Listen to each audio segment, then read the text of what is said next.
Buat kalian yang suka boros padahal keuangan pas-pasan, ini dia 8 tanda kalian seharusnya enggak belanja. Halo semuanya, banyak hal soal keuangan yang bisa bikin kita pusing. Ada pengeluaran yang enggak terduga, kehilangan penghasilan, sampai harga-harga yang naik. Tapi sebenarnya enggak cuma itu aja, ada banyak hal. Dan buat kebanyakan orang, belanja tuh termasuk salah satu masalah yang besar. Tapi, menyadari bahwa ini adalah masalah, itu baru langkah pertama aja. Mengurangi belanja dan hemat doang belum tentu cukup. Ada beberapa perilaku lain seputar belanja yang harus kita perbaiki. Jadi, di video kali ini kita bakal bahas beberapa tanda kalau sebaiknya kalian gak belanja sesuatu, yang mudah-mudahan bisa bikin kalian berpikir dulu sebelum memutuskan buat langsung mengeluarkan uang. Oke, tanda pertama kalau kalian sebaiknya nggak beli sesuatu adalah kalau kalian udah belanja berjam-jam dan kalian merasa kesal. Ini perasaan yang aku juga sering alamin karena kadang-kadang aku butuh waktu lama banget buat mencari sesuatu yang persis yang aku mau. Nggak tahu deh kalau memang aku yang terlalu pilih-pilih atau gimana, tapi jarang banget ada barang yang langsung bikin aku tertarik. Ini sebenarnya bukan masalah kalau aku lagi nyantai-nyantai aja, window shopping misalnya. Tapi kalau aku lagi mencari sesuatu yang spesifik, aku bisa jadi kesel sendiri kalau nggak ada yang cocok. Dan kalau udah capek dan nggak sabaran, kadang-kadang aku bakal beli apa aja deh yang ada karena pengen cepat selesai. Nah, tapi ini hampir selalu ujung-ujungnya nggak bagus, karena kalau dari awal aku nggak terlalu suka sama barangnya, akhirnya aku bakal ngerasa nyesel atau barang itu jadi jarang banget terpakai.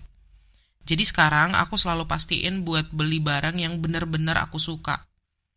Dan terlepas dari berapa lama aku shopping atau mencari barang itu, kalau aku nggak excited sama sesuatu, biasanya aku bakal tetap cari lagi kalau bisa.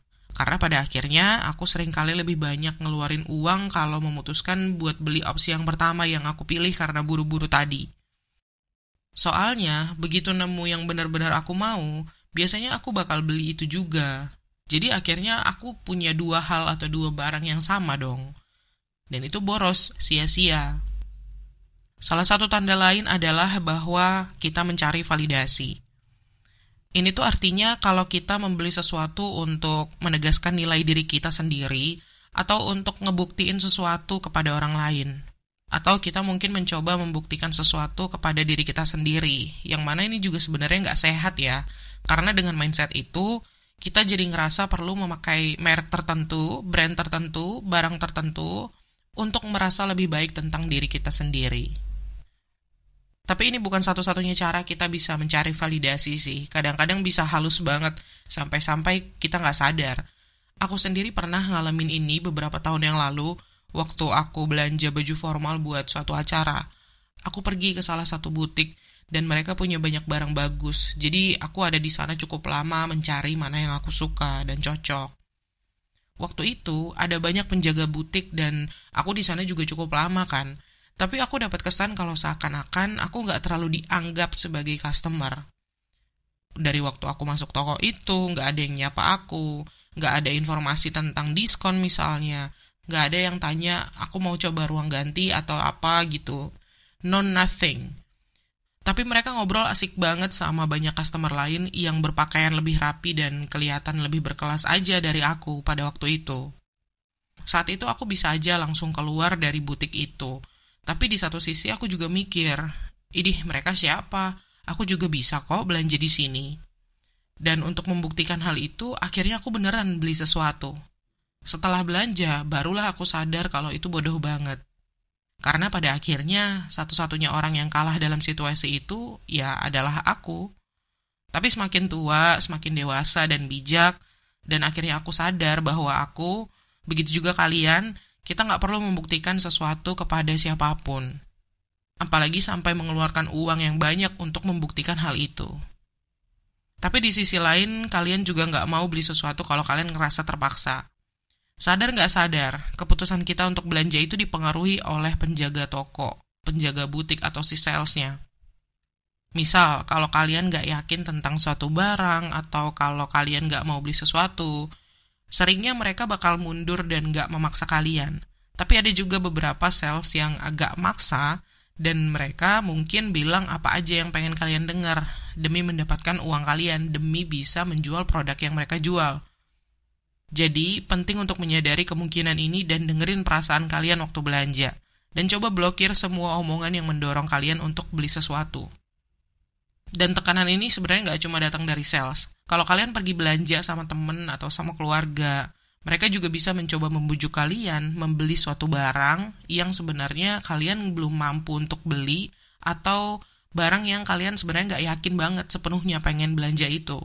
Jadi kalau kalian ragu, jangan beli. Karena besar kemungkinan kalian bakal menyesal pada akhirnya setelah membeli. Selanjutnya, kalian juga harus tanya kepada diri kalian sendiri. Kalau nggak ada orang yang lihat aku pakai barang ini, apakah aku masih akan beli?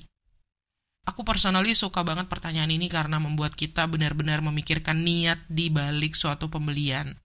Aku yakin banyak dari kita jatuh ke perangkap mencoba mengesankan orang lain, mencoba memberikan kesan yang baik di hadapan orang lain. Itu nggak salah, tapi kalau berlebihan dan sampai membuat kita boros, kita perlu berpikir ulang. Jadi kalau misalkan kalian kagum sama orang yang pakai baju mahal atau merek tertentu, atau yang nyetir mobil-mobil keren, kalian mungkin mencoba meniru gaya mereka dan beli barang buat tampilan kalian aja. Ini agak terkait dengan mencari validasi, tapi pada akhirnya cuma kalian yang tahu cara berpikir kalian sendiri. Orang lain nggak tahu dan nggak terlalu mau tahu.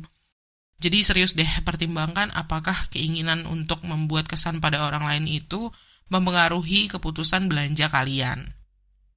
Dan juga nggak masalah seberapa cantik atau modis suatu barang, kalau itu nggak bikin kalian nyaman, kemungkinan besar itu pembelian yang buruk dan bikin kalian buang-buang uang. Kalau di aku, kasusnya tuh aku sering banget beli sepatu atau alas kaki. Sering kali waktu aku lagi belanja, nyobain jalan-jalan pakai sepatu itu atau sendal itu, dan aku langsung sadar sebenarnya sepatu itu nggak terlalu nyaman untuk dipakai. Tapi kalau aku suka modelnya, seringkali itu jadi alasanku untuk beli. Jadi aku tetap beli walaupun itu nggak terlalu nyaman dipakai. Dan aku juga mikir, karena sepatunya ini masih baru, jadi masih kaku. Ntar kalau udah dipakai agak lama juga bakal enak kok. Tapi sebenarnya aku udah tahu bahwa kemungkinan besar aku nggak bakal sering pakai sepatu itu karena nggak nyaman di kaki. Jadi pada akhirnya sepatu atau alas kaki yang aku beli itu kurang fungsional. Next, tanda-tanda lain kalau kita seharusnya nggak belanja adalah kalau kita lagi kesel sama sesuatu. Waktu kita lagi stres, marah, atau sedih, belanja bisa bikin kita ngerasa lebih baik kan?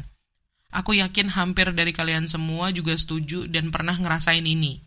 Bahkan menunggu-nunggu untuk belanja itu seringkali bisa memicu pelepasan dopamin yang mana hormon itu bikin kita merasa senang. Jadi untuk saat itu, semua masalah kita, kesedihan, kemarahan, kekesalan kita mungkin kayak hilang, tapi sebenarnya nggak begitu, dan kita cuma menutupi perasaan kita yang sebenarnya. Tapi beberapa orang mungkin membenarkan mindset ini dengan bilang, nggak masalah kalau aku beli sesuatu yang kecil, supaya aku happy dan mengangkat semangatku. Tapi masalahnya adalah, banyak orang nggak bisa cuma beli sesuatu yang kecil, alias suka dengan perasaan yang datang dari pengalaman belanja itu tadi. Jadi kalau lagi mengalami stres, secara alamiah kita ingin kebahagiaan dan kesenangan itu berlanjut. Dan bagi beberapa orang, ini bisa mengarah ke kebiasaan belanja kompulsif. Jadi belanja waktu lagi kesel itu kebiasaan yang benar-benar gak pengen kalian pelihara. Karena selain susah dihentikan, kalian juga bisa jadi belanja di luar kendali. Bisa jadi boros banget. Dan ujung-ujungnya sama, kalian bakal menyesal. Oke, tanda lainnya adalah kalian mengandalkan uang di masa depan, termasuk kartu kredit, pay later, untuk belanja sesuatu, atau kalian gak bisa langsung melunasinya pada saat kalian membeli barang itu. Menggunakan uang di masa depan untuk membayar sesuatu adalah kesalahan yang banyak orang lakuin, terutama karena kita gak bisa meramalkan masa depan. Padahal di sisi lain, seperti yang kita tahu, hidup itu bisa memberikan kejutan yang gak terduga. Contoh nih, misal, bayangin kalau kalian udah tahu kalian bakal dapat bonus 5 juta rupiah dari kantor bulan depan. Meskipun kalian belum dapat uangnya sekarang, kalian mungkin memutuskan buat check out sesuatu nih di bulan ini. Terus pakai uang bonus itu buat lunasin tagihan kartu kredit atau ngembaliin uang tabungan yang kalian pakai buat belanja tadi. Tapi setelah belanja, tiba-tiba ada masalah yang gak terduga, kayak perbaikan mobil yang biayanya nggak sedikit misalnya. Jadi sekarang 5 juta yang tadinya kalian rencanain buat balikin uang kalian atau buat bayar kartu kredit, sekarang harus dipakai buat perbaiki mobil. Yang mana ini semua bikin keuangan kalian jadi minus. Aku ngomong ini 100% berdasarkan pengalaman karena dulu aku sering belanja pakai uang di masa depan. Dan bahkan kalau aku punya rencana matang buat balikin uang atau bayar tagihan, ada aja masalah atau musibah dadakan yang bikin aku bingung gimana cara bayarnya. Nah, next, ini dia tanda terakhir kalau sebaiknya kalian nggak membeli sesuatu. Adalah kalau kalian belum ngecek budget kalian. Kalau kalian bikin budget atau rencana pengeluaran di awal bulan, penting banget untuk selalu cek budget itu untuk memastikan kalau kalian bergerak ke arah yang benar.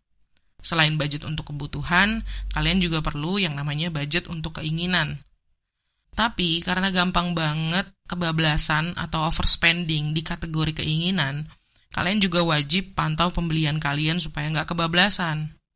Jadi kalau misalkan kalian lagi di mall atau lihat-lihat toko oren atau toko ijo dan kalian ngelihat sesuatu yang kalian pengen, tapi kalian belum cek budget kalian dan nggak tahu seberapa banyak anggaran yang kalian punya, mendingan jangan belanja. Atau at least tahan dulu. Ambil waktu untuk cek budget kalian dan pastiin kalau kalian itu beneran bisa beli barang itu. Kalian sanggup beli barang itu. Kalian punya cukup uang untuk beli barang itu.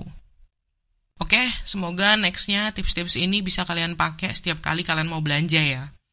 Terima kasih udah nonton. Jangan lupa klik tombol like dan subscribe dan komen. Tips apa lagi yang kamu butuhin seputar finansial.